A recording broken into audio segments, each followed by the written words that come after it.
Hello, everybody, and welcome to the Live Business Reboot event. I'm so excited you're here. I'm your host, Kristen Voss. If you don't know who I am, I'm a coach, keynote speaker, and author for the social selling industry. I have a lifetime coaching program known as the Social Selling Academy. I'm the founder and CEO of that program. Along with coaching in the network marketing industry, I've coached more than 10,000 social sellers, and we have more than 5,000 students in my lifetime program, which you're going to hear more about. But I am so excited that we're here together. I hope you had a really wonderful holiday with your family, your friends, celebrating and having all kinds of traditions. I want to thank you for giving just an hour of your time each day over the next 3 days. I know your time is precious, so I promise I'm going to respect your time, and we're only going to be training for 60 minutes each day. So I want to go over a couple things for you to expect over our time together and to really set you up to get the most value from our time. I see that we have literally thousands of people jumping on from all over the world, excited to be here. By the way, if this is your first ever $9 event, I want to give a special shout out and welcome to you. You are in for a treat. I have a mantra to always over deliver, no matter what capacity, no matter what I charge, to give you far more in value than what you pay. In fact, my challenge to you is to extract $1,000 of value from this training, because that is what I'm giving to you. I really sat down and thought about what is it that social sellers need today in 2022 as they're going into 2023, given everything that's happened over the past couple of years. What is relevant? What matters? And what do I really believe can completely transform their business, their paychecks, and not just that, but also your life? Because you can have an amazing paycheck, but if it's coming at the cost of your well-being, your health, your family, to me, that's not success. Success is measured in all areas of life. It's a much more holistic picture. So I want to walk through some things for you to expect in this event over our next 3 days together. Okay, so first of all, this group, we are going to be closing this group. We're not going to be letting new people in starting tomorrow night at midnight. So I know you're going to have teammates and sidelines and friends and people jumping in last minute. You want to tell them to get in now, because we will be closing the group. The reason why we do that is we want you to have plenty of time to watch the replays, really consume it, and to not rush through it in a single day, because the replays are coming down midnight Friday, the 31st. No exceptions. We're not going to be giving timeline exceptions. So please don't ask my team. We do this to respect our time, your time. So that is what you can expect. So be sure that each day you really set aside a quiet space. This is your time to invest in your future, your business, but also the direct benefactors of the people of you focusing on your business is your family. They are the direct benefactors of you taking this time to really focus on yourself and your future business. So I want to just encourage you to really set aside that time. Another thing is, because there's literally hundreds of comments that tend to fly during these events, I'm not going to be addressing any of the comments live. I'll have my team there to answer some questions. But here's just a couple of tips I want to give you during this live training. You have a workbook that you could print for this event. You can, if you want to save ink, be sure to not print the title page and the end page.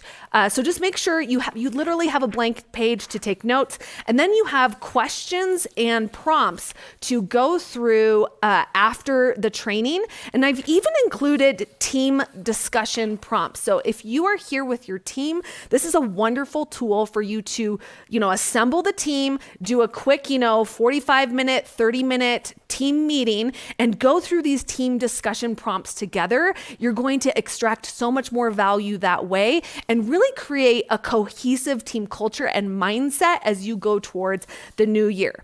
So here's going to be your temptation. Your temptation during the training is to want to get every word that comes out of my mouth onto your piece of paper. And it's going to cause you to be in this nervous, frantic energy because you're afraid of missing something. I want to assure you that is the reason why we have replays. The first time you go through it and you hear it, you're going to have a lot of aha moments. You're going to have a lot of breakthroughs, and you're going to be tempted to feel like you need to get it down. Otherwise, you're going to miss it and you're never going to think of it ever again. I want you to just ground yourself and trust yourself with this process and know, and I want you to remind yourself, I can go back and watch the replay, because I know oftentimes in the comments, someone will say, what was it that she said? And then there's 15 people answering what they said, and those 15 people helping that person, remember what was said, they're missing other things that are said. So I want you to be really present. If you miss something, just kind of jot a note of the time on your notes and just be sure. And that way, okay, at around, 47 seconds in, she said something and I didn't catch it, and circle that so that when you're watching the replay, you can go back to that moment in time and know that you caught it.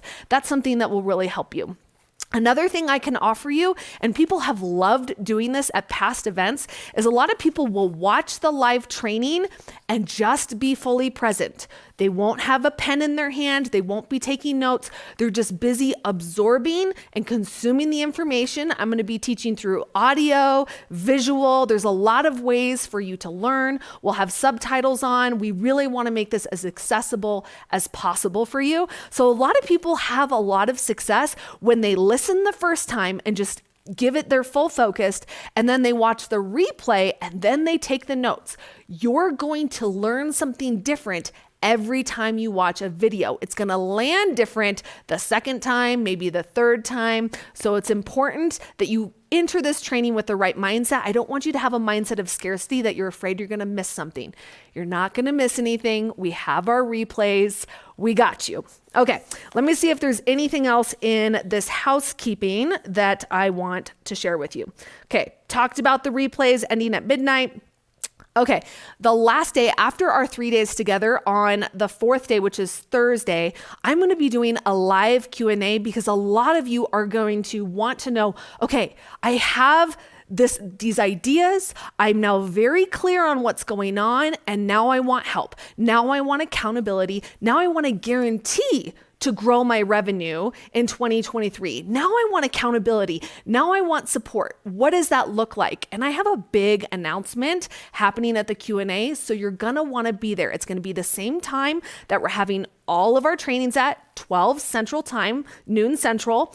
And I'm gonna be addressing all of your questions, all of your concerns, and kind of be sharing with you what support and accountability and guaranteeing your future success looks like. We'll be talking about the Academy. So I just want to shelf that right now so that you know it's coming, but also so that you're aware and you maybe get clear on the questions that you want to ask, and just understanding, okay, here's where I'm at in my business and here's where I know I want to go.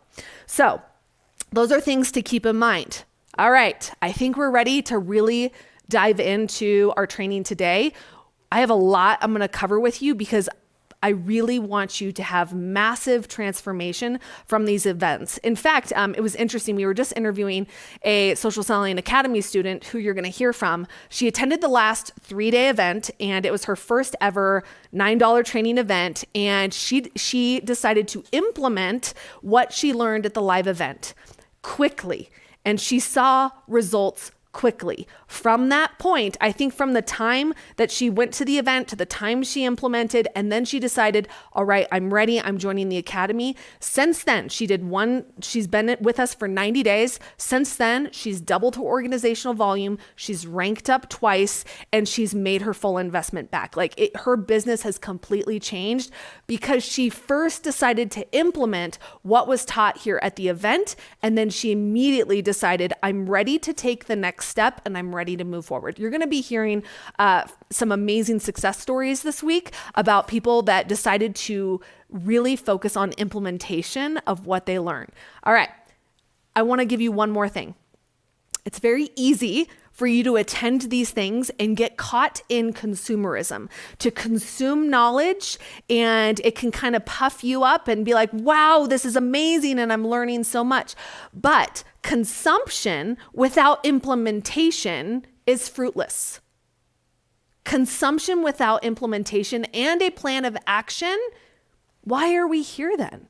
Because you're not here just to learn things, you're here to apply what you learn. There's knowledge and then there's applied knowledge. Applied knowledge is what makes you the money. And I want you to make the money, okay? All right, so let's talk about the outcomes that we're focusing on for our 3 days together and the outcomes you can expect.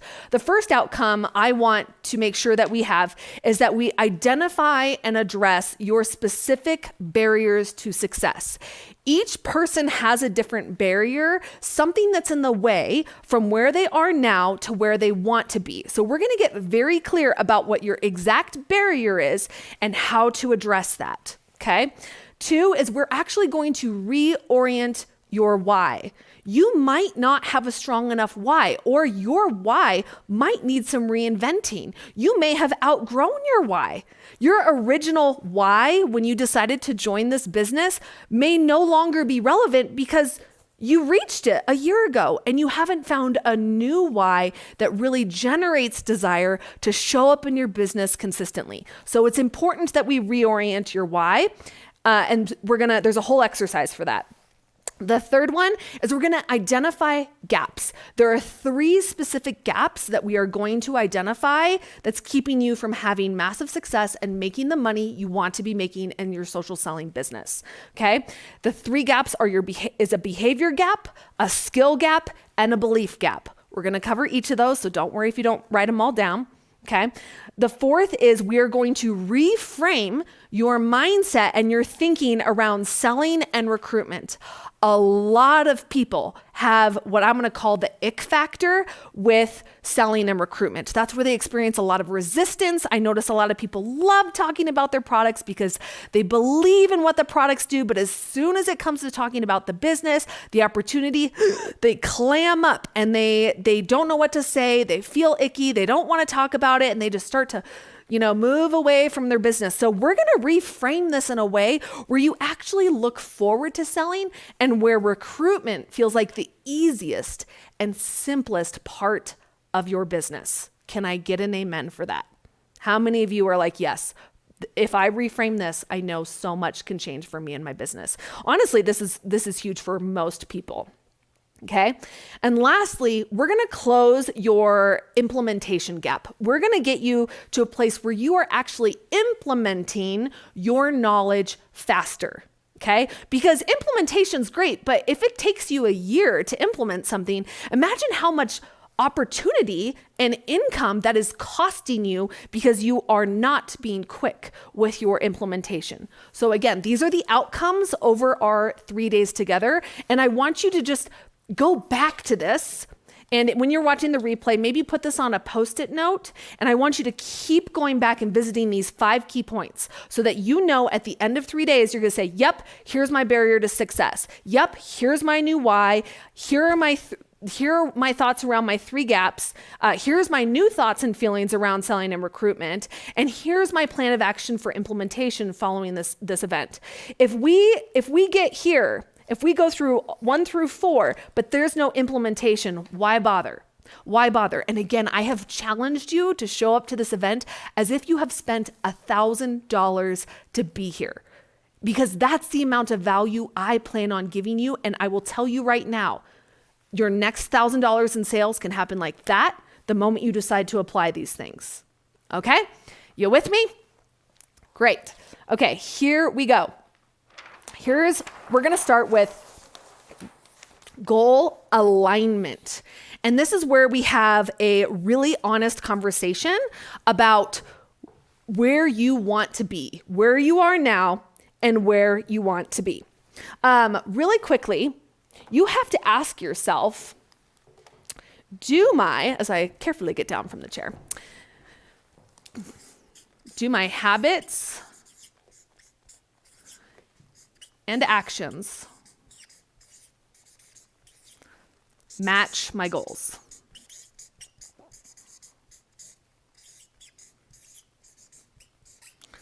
And we're going to get more clear on this as we go along.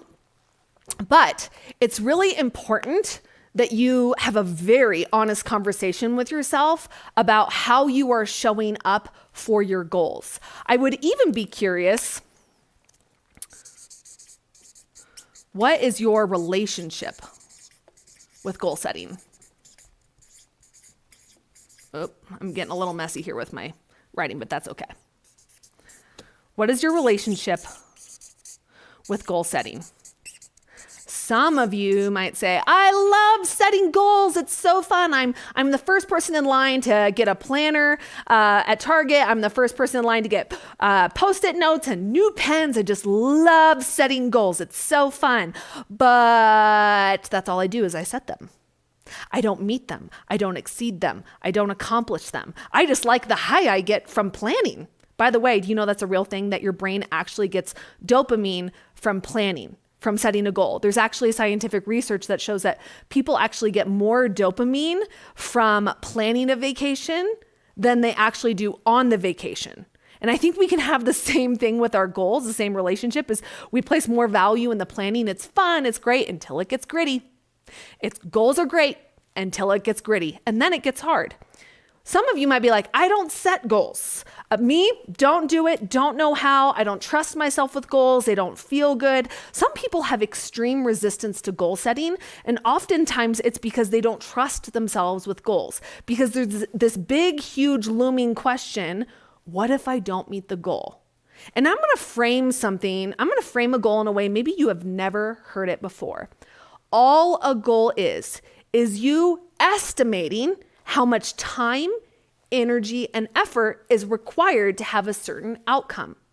It's just you taking an educated guess and you taking actions towards the educated guess. It's like essentially putting in a hypothesis. It's like, okay, I want to hit this rank in my company, and I think it's going to take X amount of time, X amount of energy, X amount of effort, and here's my plan to get there. But a lot of times people make it a do or die thing. It's like, if I don't set this goal, then I'm a failure. Then I should just turn and walk away and just quit this business. I'm not meant for it. This is the hardest thing in the world. Well, of course it's hard. If it was easy, everybody would do it. If it was easy, everybody would do it. But this idea of your relationship with your goals, you have to reorient your relationship with goal setting. Okay? And so again, it's just estimating. You're taking an educated guess and taking actions to see if your educated guess is right. And guess what? If you missed a goal, all that it means is that you underestimated the value, time, or energy that was required in meeting the goal. You didn't do anything wrong. You're not bad. You're not flawed. You're not a bad entrepreneur, but that's what we make it mean when we miss a goal. I'm bad. I'm wrong. I suck. I shouldn't do this. I should quit. You call your uplines and say, I'm going to take a break for 30 days. I'm looking at you. How often is this your story? So let's be honest about what is your relationship with goal setting. And really, your goal setting is what determines kind of how you orient yourself around your why. So we're going to talk about redefining and reorienting your why. So this is your little stick figure. You're going to see a lot of stick figures this event. You are here, and then over here, this is your desired outcome, okay? And a lot of times when I ask people, what's your why? They might say, debt-free. They might say, quit 9 to 5. And you can feel free to drop your desired outcomes in the comments. Debt-free, quit 9 to 5, buy a home, retire early, maybe college education for kids. Okay? These are the desired outcomes that you desire to have from you taking the actions in your social selling business. This is the desired outcome. So a lot of times this is considered your outcome why. Okay? And what keeps you showing up, this, by the way, from here to here, this is where the heart is. This is where the grit comes in. Remember, it's great until it's gritty. This is the gritty. And what I've noticed is that the only thing that keeps you going in the gritty is this insatiable desire and hunger for your why. If you don't have hunger, you're gonna quit. You're gonna negotiate with yourself. You're gonna stop. You're gonna talk yourself out of it. But here's what I've noticed. I've noticed that sometimes the distance, I'm even gonna call it emotional distance.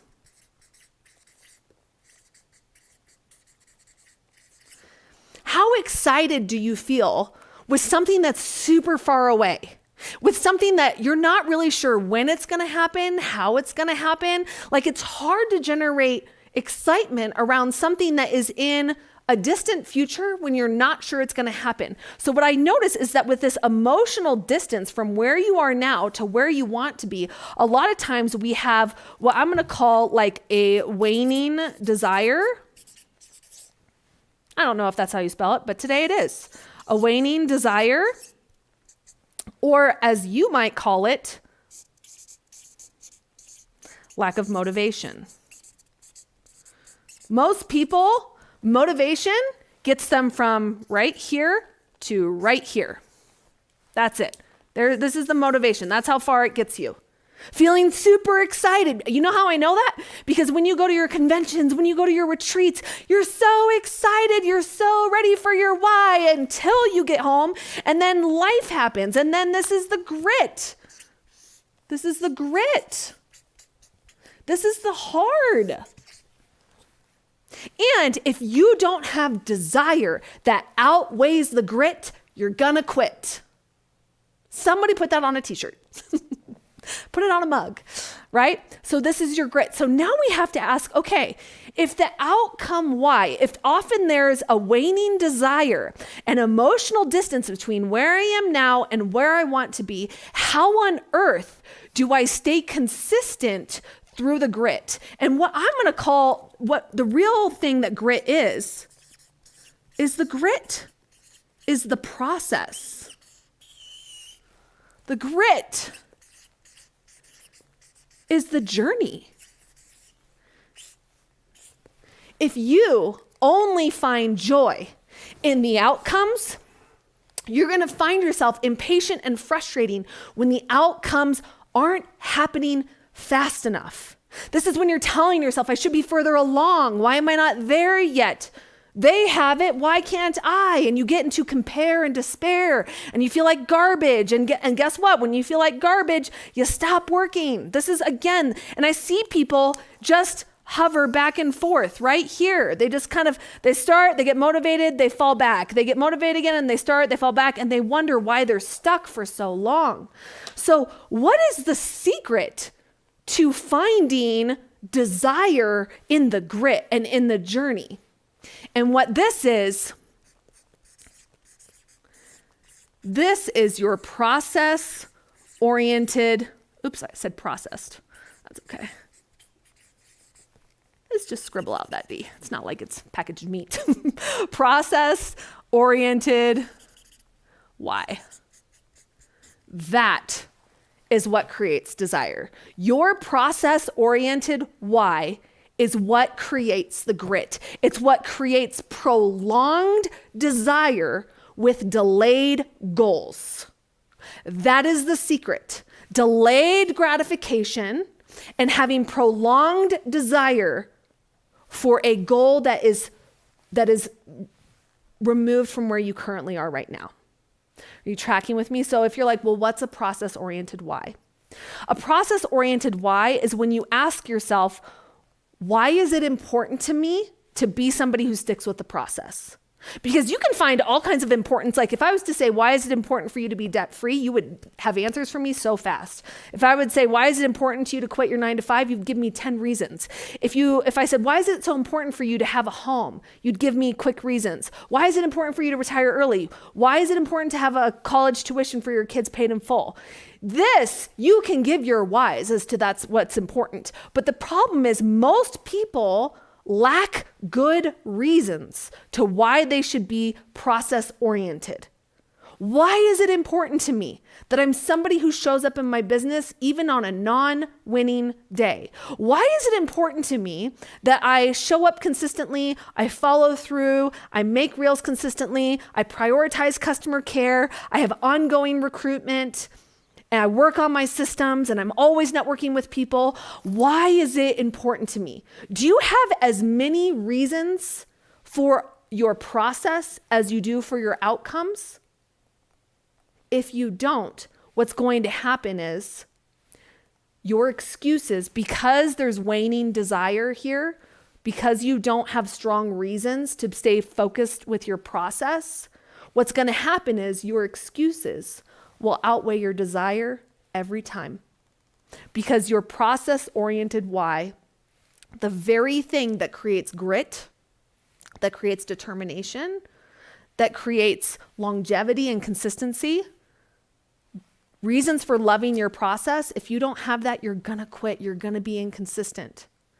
So there's two whys you have to get very clear around. That's gonna be part of your homework.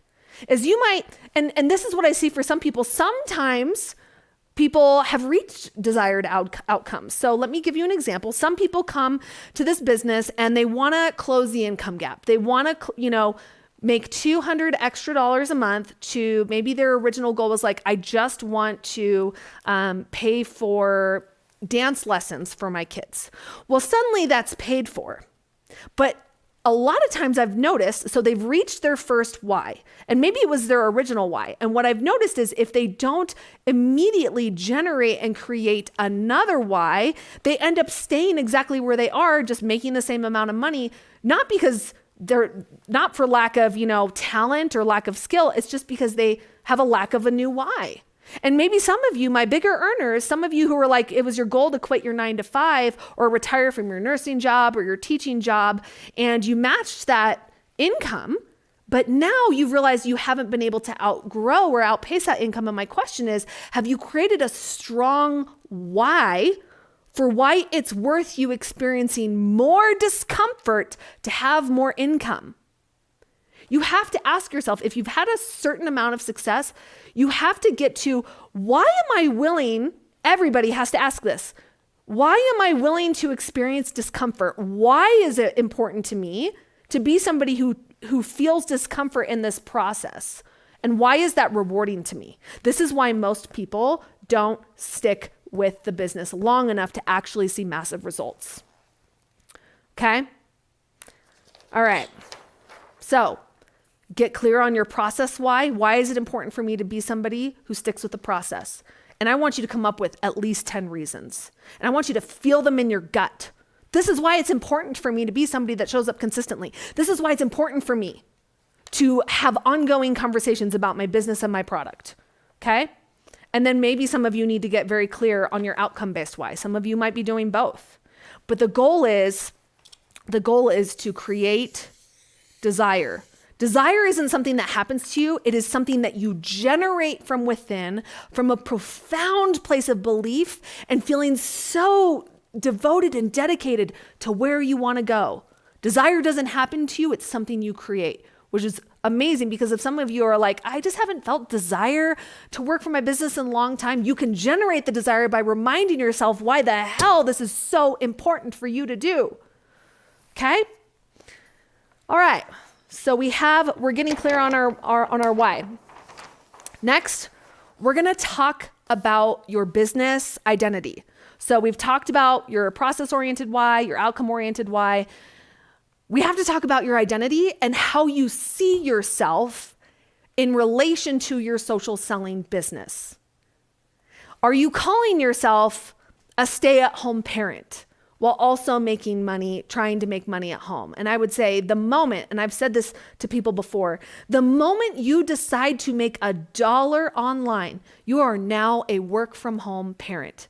And that is just as rewarding, that is just as beautiful, just as rich, just as treasured, just as valued as a stay-at-home parent. But the moment you decide to make $1 online, you are now a work-from-home parent. You now have a job. You now have a responsibility. So we have to really understand how we think of ourselves because our thinking informs our doing. So if you are thinking and identifying as somebody with this cutesy little thing on the side, then you're going to barely make cutesy little income. It's going to be like, just a couple things here and there. You want to have hobby money, have a hobby mindset. So let's get really clear on your identity. Here's what I want to ask you. Do you identify as a hobbyist? I'm also going to call it a dabbler. Somebody who just kind of dabbles, has a little fun, tries little things, but never fully commits. Dabblers. Maybe you're a dabbler, okay? There's a hobbyist, there's the dabbler, and then there's someone who is like, this is a career, this is a job. Let's stop making job a bad word. It's a way to make money. This is a career or a job. This is my business. I am a business owner. Tell me how your body position changes. Like if you were to stand up and say, I have a side hobby, I'd be so curious about what your body would do. Would you kind of just be like, I have a side hobby, it's cool. But imagine saying, I own a business. I imagine your shoulders would square a little bit more. Your chin would be a little higher. Your voice would be a little different. You carry yourself differently because of how you identify. And based on how you identify informs how you work. Let me contrast this a little bit more for you. This person, looks for extra time. In my extra time, in my spare time. This is the person that's like, yeah, I guess if I find the time. And what's so interesting with like find the time, I feel like it sounds like it's committed language, but it's not. There is the career, the business owner, that essentially, you guys know this, makes the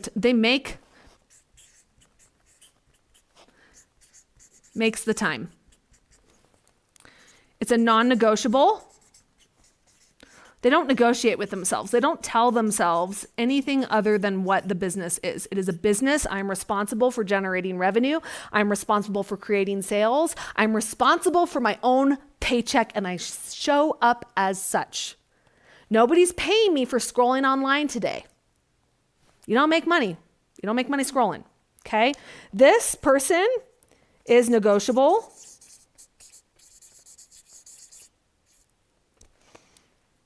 If they get to it, this here is a priority. It happens. Think about other priorities you have in your life. Why do you make that a priority? Why is that important? And here's the thing. We prioritize the things we value. So if you aren't prioritizing your business, I have to ask you, what about your business is not valuable to you? Why are you not seeing the business as something full of value, not just present value, but future value? And we're going to break that down as to why that is. We're going to get very clear around that because it's one of three areas of why you don't see the value here. Okay? This is the hobbyist works based on how they're feeling in the moment. This is like, I'll work when I feel like it, when I'm motivated, when I'm excited, when I'm feeling enthusiastic, when I'm feeling confident. And I would just ask you, what percentage of every day are you filled with enthusiasm and motivation? Seriously. Maybe 10% of your day, maybe, but that's not life. We're not humans that walk around enthusiastic and motivated and, a 9 out of 10 on the excitement scale all the time. We'd be like, take a chill pill, calm down. You're not being a real human. Okay. So a dabbler, a hobbyist is very much based on how they're feeling in the moment is what dictates their business behavior. A business owner, they decide ahead of time how they will feel. What? You're like, I can decide ahead of time how I will feel? Yeah. It's like, I'm a mom of a 5 and a 6-year-old. And, sometimes we tell them, like, with their attitude, we're like, hey, choose to have a good attitude going to this. Hey, we're going to go to this thing.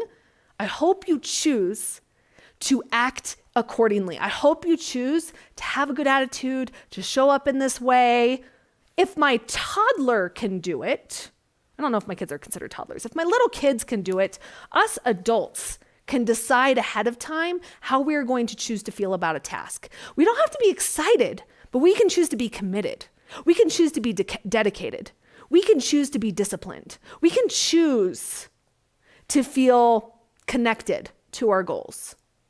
Okay? And I'm not talking about obligation, because a lot of people will work their business out of obligation, and very quickly obligation turns into resentment.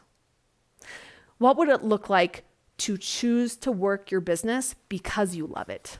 Again, what's your relationship with your business like? We've talked about what's your relationship with your goals like, but what's your relationship with your business like? Is it the old ball and chain that you got to show up for? Is it this thing that you have to do? Is it the bane of your existence?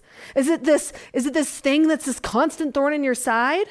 Or is it this vessel, this vehicle that's going to take you to amazing, wonderful places in life that you would never be able to go to had you not joined this amazing business model? Man, why would you not want to choose to show up to that? But a lot of times we drag our feet like, ugh, gotta care for customers today. I mean, I want you to reframe that and say, ugh, gotta make money today. I mean, it's like I get to. We live in 2022, almost 2023. What an amazing time to be alive, where you get to wake up and work wherever you want and make money online. Hallelujah. It is available for anybody. But we act like it's this heavy thing. So it's really important that you just have an honest conversation with yourself. How do I think about my business? And if right now you are a hobbyist, I'm not judging you. And I don't want you to judge yourself. I just want you to be aware of it and say, okay, so of course it makes sense that my paycheck looks the way it does because I think the way I do. And I realize that when I go from a hobbyist to a business owner, things change. How I think about my business tasks change. How I think about my goals, how I think about myself, it changes. Again, your identity informs your behavior. And we're going to unpack that even more so. But have this conversation with yourself and ask, okay, how am I going to step into this? Talk is cheap, friends. I want you to think of like, okay, what are my actual tangible steps to becoming more of this person today? Okay? So, because your identity informs your habits or your behaviors, a habit is something that you repetitively do, right? So it is a behavior that you consistently have. So you need to have a habit inventory where you are asking yourself from a place of curiosity. Again, it's so important. I can't emphasize this enough. Do not come at this with judgment and shame and to beat yourself with a stick and be like, see, I knew I'm no good at this, and I knew this is why I don't make money, and that does not serve you at all. But that's what I see some people do, and we're going to talk about that a little bit more. But again, I want you to be curious, compassionate with yourself. Don't be a bully, okay? The goal here is just to ask questions and be like, okay, I'm curious as to why do I repetitively do that? I wonder why that is, okay?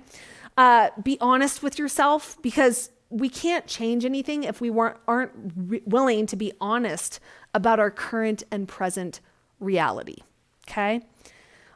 This is how habits are formed. So we have our beliefs, how we talk about ourselves, how we think about ourselves. Again, am I a dabbler or am I a business owner? Am I a hobbyist or a business owner? So based on how you see yourself, your belief, how you identify, belief is I think And then your beliefs inform your identity. I am, so I think this is a side hustle. Therefore, I'm a hobbyist.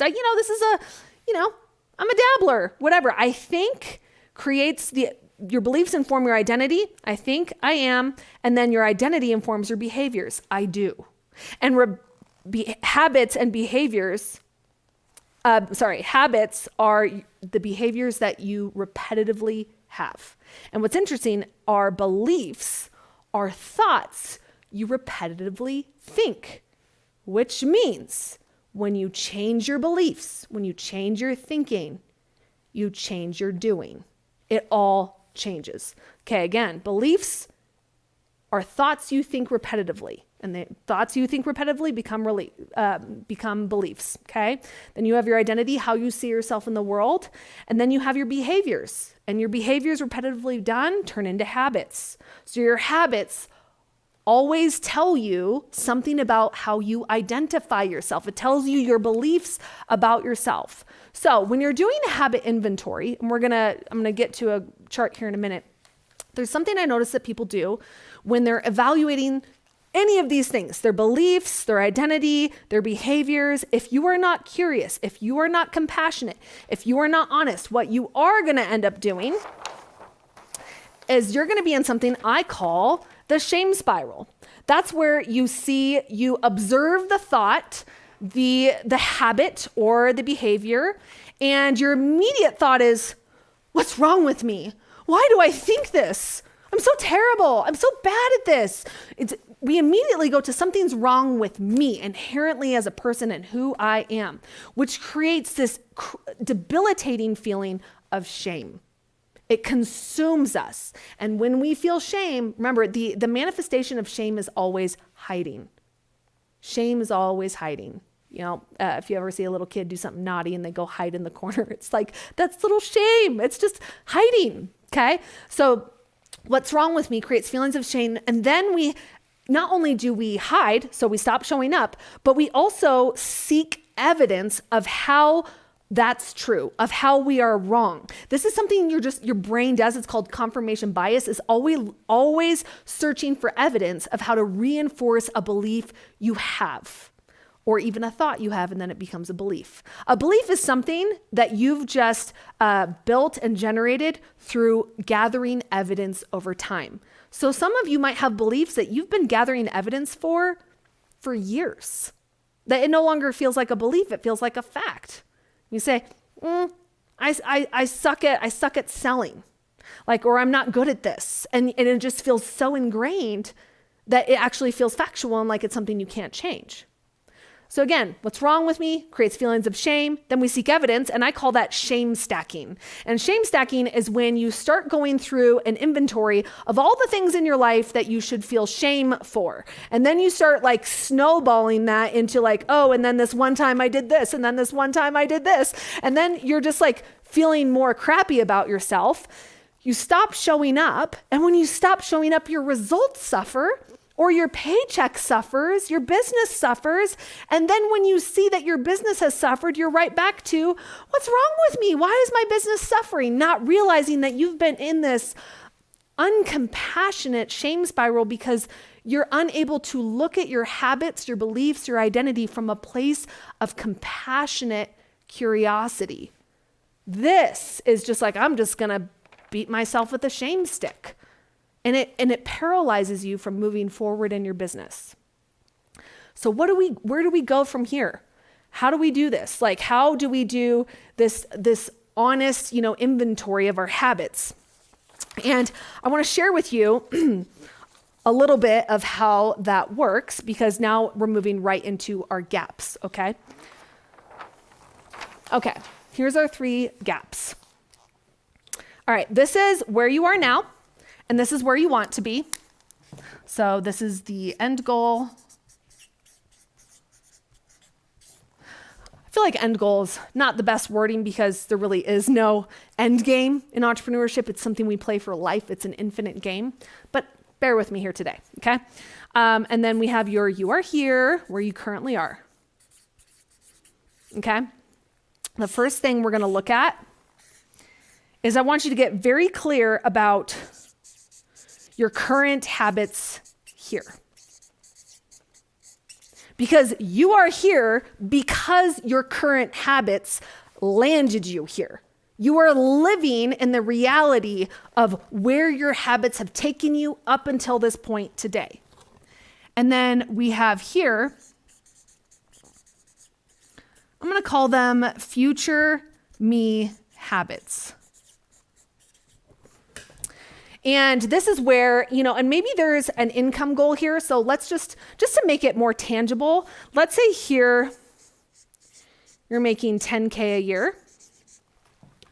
And let's say here you're making 50K a year, okay? Just to make it as tangible as possible, okay? There are things you are currently doing as somebody who's making 10K a year in your social selling business, and I want you to think of your current business habits and get as nitty gritty as possible. Maybe it's like, I do 1 live a month, no email list, post on Facebook, but not on IG, not on Instagram. Let's see here. Let's say you do 2 parties a month or whatever else, okay? I just want you to get very clear on your current habits. And then there is you with your future me habits, or what I'm going to call your next level habits. So what do you think are the habits of this person here, the person who's making more money? How often are they showing up? What does their income producing activity look like? And sometimes now, this might be where I see people be like, oh man, that means I'm going to have to work 10 more hours a week. Not necessarily. Most of the time, this will shock the pants off of you, but with the thousands of students I have coached, oftentimes the gap between here and here is not hours a week worked. It is how they are working and the hours that they are working. It is learning to work smarter and not harder. It's learning to leverage the right activities, okay? I was looking off camera to make sure my picture looks nice. All right. So again, what are my future me habits? And get very clear. Is this person, what are the conversations that they're having? How are they networking? What is their conversations with their team look like? What are their onboarding systems look like? Just be so clear on habits. And this here is what I'm going to call, this is your behavior gap. This is where you are lacking the habits to get you from point A to point B.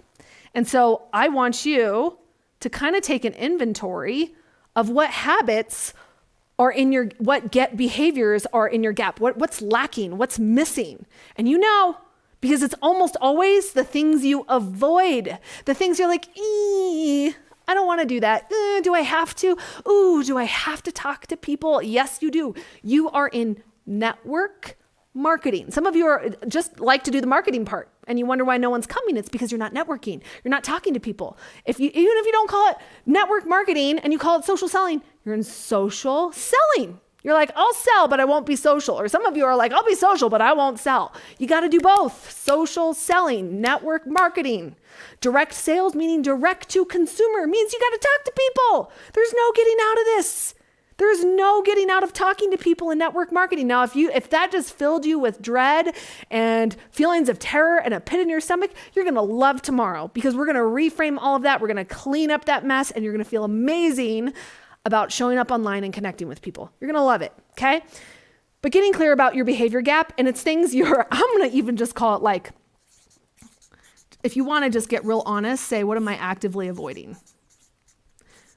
Some of you are like, oh, I hear all this, stuff about reels being the thing on Instagram, but I won't do that. And I'm like, well, okay, well then that's why your paycheck's not growing. You're not willing to try new things. You're not willing to suck at something new in order to get good at it, okay? That's part of the game. Okay, so now we have our behavior gap, all right? And then we have our, okay, here, I'm going to draw from head to head. This is where your belief gap is. These are thoughts that are repetitively getting in the way of you becoming this person. Okay? And there are 3 belief barriers. I'm going to do 3 barriers or 3 beliefs. So I call it the belief triad, that you have to evaluate where your belief might be lacking. It might be self, audience, or others, and business. Okay? You likely have a belief gap, whether yourself and your capability and your ability and yourself, seeing yourself as a valuable person, seeing yourself as someone who's capable, seeing yourself as somebody who could have a team, seeing yourself as somebody who could be on the stage with that big paycheck, seeing yourself as somebody who people look up to and people talk to. Like, you don't see yourself as that way. So of course you have a belief gap that's keeping you from stepping into being this person. The other one is like, maybe you have a belief gap with your audience, believing like the market's saturated, no one wants to work in network marketing, everyone thinks it's a scam, everyone thinks it's sleazy, no one wants it, it's too expensive for people to buy, no one wants this anymore, blah, blah, blah. You just have all these barriers that is standing between you and selling to people because you have thoughts either, and it could be your team, like my team doesn't want it, my team won't show up, or it can be your audience, like no one wants to buy. It's just the people you are actively serving. The last barrier will be a belief gap with either your product or your business. Most times I see people having belief barriers around the business model, not necessarily the viability of it or the credibility of it, but they feel ashamed. Like when I talk to people, when I coach people, a lot of times I notice they're just harboring this business shame. And I'm like, why? Why are you harboring shame over such an amazing, beautiful business model that really does change lives? And it's because I think it's this concept of guilty by association. They think of the predatory, sleazy, gross tactics that we've seen because, let's be honest, I've seen it. That's actually why I love showing up for this industry. I'm like, well, somebody's got to come in there and take the ick out of it. Someone's got to come in there and make this the most relevant business model for the next generation. And mark my words, the next wave of massive earners in social selling will be Gen Z. You know why? Because that generation does not have the same taste in their mouth that the millennials and Gen Xers had with the social selling business model. They get it. They love it. Gen Z, literally, they came out of the womb looking to monetize online. It makes sense for them. So you have got to let go of your shame being with this business model. And you also have to understand there are going to be people that just don't get it. They're going to say it's crazy, snake oil, pyramid scheme. They're going to say all the things. But you only have to act guilty if you are doing something wrong. And you being in this business model is not wrong. It is smart and it is wise and it is economical. Diversifying your streams of income is so critical in today's economy. This is actually one of the ways to recession-proof your business and your home. I don't know if you know the statistic, but y'all need to take this to the bank. But statistically, people are less likely to cut their expenses, to cut their budget, than they would much rather find ways to make money online than they are to cut expenses. Why? Because cutting expenses is painful. As humans, we tend to avoid pain and seek pleasure. And psychologically, that is how our brain works. So of course, they don't want to cut their target runs. They don't want to cut the things that they're enjoying. No one wants that. So more people are actively looking for ways to generate more income from home so that they don't have to cut back on their expenses statistically. So therefore, you cannot be carrying around this shame and these belief barriers around your business when people are actively looking for you and you have something that can help them. You have something to help. And if you aren't getting loud, I have to think that you might believe you're of no help and your business is of no help, because otherwise you'd be loud. I am shameless about plugging how I help people because I have seen how it transforms lives, businesses, paychecks, families. Why on earth would I shut that down and get quiet? You can't stop me because I believe in it that much. That should be the posture you have. So you might have a belief gap that's hindering it. Okay, lastly, I'm going to call this is in the middle. This is actually a skill gap. So these two, this is your thoughts, this is your behaviors, this is actually your box of tools. And so some of you might actually have a skill gap to get from here to here. It might be lead generation. It might be copywriting. If you don't know what copywriting is, there is content writing. Content is to add value and educate your audience. Copywriting is the art of language to sell your product, service, or offer through your words that gets people to buy. So anytime you're getting someone to take action, to join a group, try a sample, join your business, that's copywriting. This is not taught in network marketing. That's why I love teaching it. It's something I teach in the academy. Lead generation, copywriting, maybe your recruitment, like maybe you're actually not good at sales right now, but that's okay. It's a skill you can hone and get better at. Maybe you're not good at content. You're like, I don't know how to do good content. Maybe you're not good at connection or engagement. Now, a lot of this, if you want to get good at a skill, you got to practice. And that means you have to be willing to suck at it. Nobody who's anybody, you guys, when I started selling, I sucked. I heard 10,000 no's. But that's okay because eventually those 10,000 no's taught me how to get 20,000, 30,000 yeses.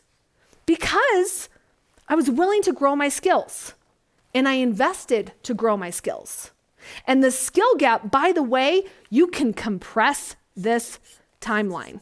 All of this can be compressed. The time between here and here, without changing your beliefs, without upgrading your skills, without working on your behaviors or your habits, it could be years between you and here. But if you decide to address your beliefs, work on your skills, invest in leveling up your skills, you shift your behaviors, and remember, the only way you shift your behaviors is shifting your thinking and your beliefs, period. So again, this is all together.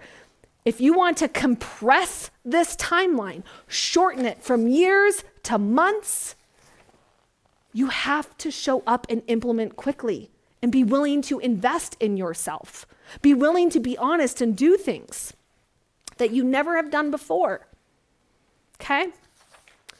There's a lot here. I know you're going to come back and want to rewatch this on the replay, but we got to move on because we're getting close to the end here. And I told you I would respect your time. Okay. Here's what we're going to wrap up with is this concept, this idea of like what you think creates success. And there's a lot of stories out there. I've literally watched network marketers buy into these stories, and I'm here to debunk them. Here's a couple things that you think that creates success in the network marketing business model. Big following, try again. If you are an affiliate marketer, that is true. The size of your paycheck absolutely is contingent upon the size of your audience. This is the beauty of network marketing. You can make big pay on a tiny following. Why? Because you leverage the networks of others. Affiliate marketing does not do this. This is why the social selling model is so amazing, okay? Going viral, please, for the love. If I could put an eye roll emoji here, I would, because this is not the point. Viral just means visibility, but visibility doesn't always equal sales. And it depends on what went viral. If you just had a dancing reel with mom humor and it went viral, but it didn't turn into purchasers or consumers or people actually followed you converted them into followers, going viral is just an ego boost. Work on being valuable. You want to know who makes a lot of money is people who are valuable, not necessarily people that are viral. Stop mistaking viral and value. Stop it. Stop waiting for your big break to happen when you go viral. Some of you are not doing any other business income activity because you're waiting for a viral reel to do all the work for you to see 500 comments of someone saying, I'm interested, and be like, dream come true, it's all done. You cannot be waiting. How much money are you losing because you are waiting to go viral? Because you're taking a bet. Viral is not guaranteed. Value is. The right comp plan. I don't care what comp plan you have. If you have a crappy work ethic and a crappy mindset, it does not matter what comp plan you're in. It does not matter. Work ethic and grit, okay? Finding a rock star. That is literally delegating your success to somebody else's performance. It's saying, I need to find somebody so that they can be responsible and carry me to the top. That is the epitome of entitlement. Great, I found you, take me there. Instead, by the way, rock stars, they're not born, they're made. They're not found, they're led. You have to generate that. You have to inspire that. And by the way, if you want to attract a rock star, you better be one. Are you being the person that attracts that? Or are you just hoping and praying that you find your person that has 1 million followers and they finally follow you and it's wonderful, you reach the top? Let's be honest, okay? You think you have to be outgoing. You do not. Friends, I am a severe introvert and here I am talking to literally thousands of people. You do not have to be outgoing. You just have to have this conviction that you can help people. You just have to care. Do you care about people? If you care about people, you're going to do great. And lastly, expert. You got to be the expert. You have to know it all. And do you know what that does? That just turns people into consumers. Chasing the next podcast, watching another training, taking another thing. Like they're just constantly stuck in consumption and never implementing because they never feel they know enough. You want to know how to become an expert? Do a lot of things. Try a lot of stuff. Fail a lot of times. I only became an expert at selling because I was willing to try so many times. The first time I ever did this was actually 3 years ago, and it was in a Facebook group, and it was 250 people. And I'm sure I botched it. I think if I was to look back at it, I'd be like, ooh, I called it Holiday Hot Leads. And it was not great, but every time I did it, I got better. I got more leads. The audience grew every time because I was willing to be an apprentice in order to become an expert. So lastly, what actually does create success? Coachability. Actually realizing that you don't know it all. You don't. And the moment you think you know it all, you stop growing. And that is pride. When you think I know it all, I've been in this industry for 20 years, there's nothing you can tell me. I know it all and I have heard it all. That is not coachability. A willingness to fail. Are you willing to try something, put yourself out there and fail abysmally so you can learn something? I love this idea that apprenticeship, we are scientists. What we are doing is we are putting a hypothesis out there in the world and saying, I think this might be the solution to this. Here's my proposed plan. Here's what I think I'm going to do. Here's what I think is going to work. I'm going to go out there and implement, and I'm going to find out if the hypothesis is true or not. If it's true, we keep going. If it's not, I form a new hypothesis and I keep forming hypothesis until I land on one that works. That is business, right? Commitment. You have to be so committed, gritty, sticking with the process, consistent, disciplined. You have to be somebody that is deeply disciplined with your work. You don't rely on feelings. You don't rely on excitement and motivation.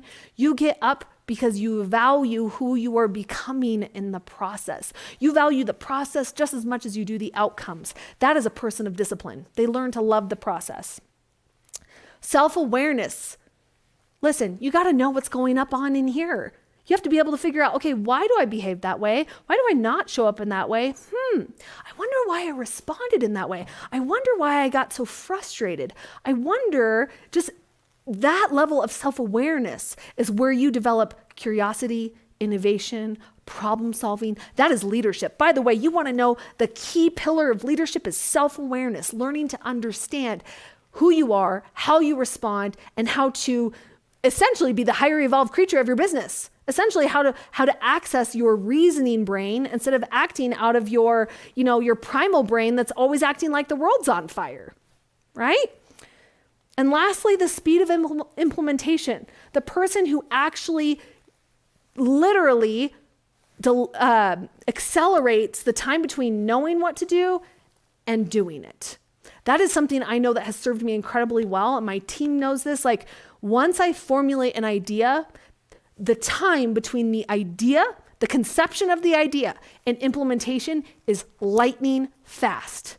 Because I believe the faster I get something out there, the faster I get feedback on if it works or not, and then I can tweak it and double down and continue to get results. Speed of implementation is everything. There's knowing what to do and there's doing it. Why people are losing thousands of dollars of revenue is because their delay of implementation of what they know that needs to be done, because they keep waiting to feel good, feel motivated, feel excited, believe in this thing, but instead, the successful person implements no matter what and says, let's get to work. Amen? All right. I have given you a lot. Yes, good. That's a blank page. I have given you a lot in our time together today. So grab your notes, go over it, watch the replay, discuss with your teams. Here's the thing. If this blew your mind, which I'm hoping it did because it's only day one, you need to share this with your teams, your friends, your uplines, your downlines. I do keynote speaking for conventions and corporate, and a lot of times companies will find me through these events. So if you're like, oh my gosh, she needs to come and speak at convention, just drop one of your corporate people in this group and they can watch it and contact my team. So all that to say, here's what I want you to do is I want you to just take the time, go through the questions in your workbook. There's team discussion points at the end. And again, I want to invite you, do not shame spiral in your activity. And I have a feeling your eyes are going to be wide open as to what's getting in the way from where you are now and where you want to be. Tomorrow, we're going to be talking about sales, how to master sales, feel good about it, reframe it in your mind, how to have unlimited leads. You're going to love our conversation tomorrow. Be sure to tune back right here, same time, same place. We'll catch you guys next time.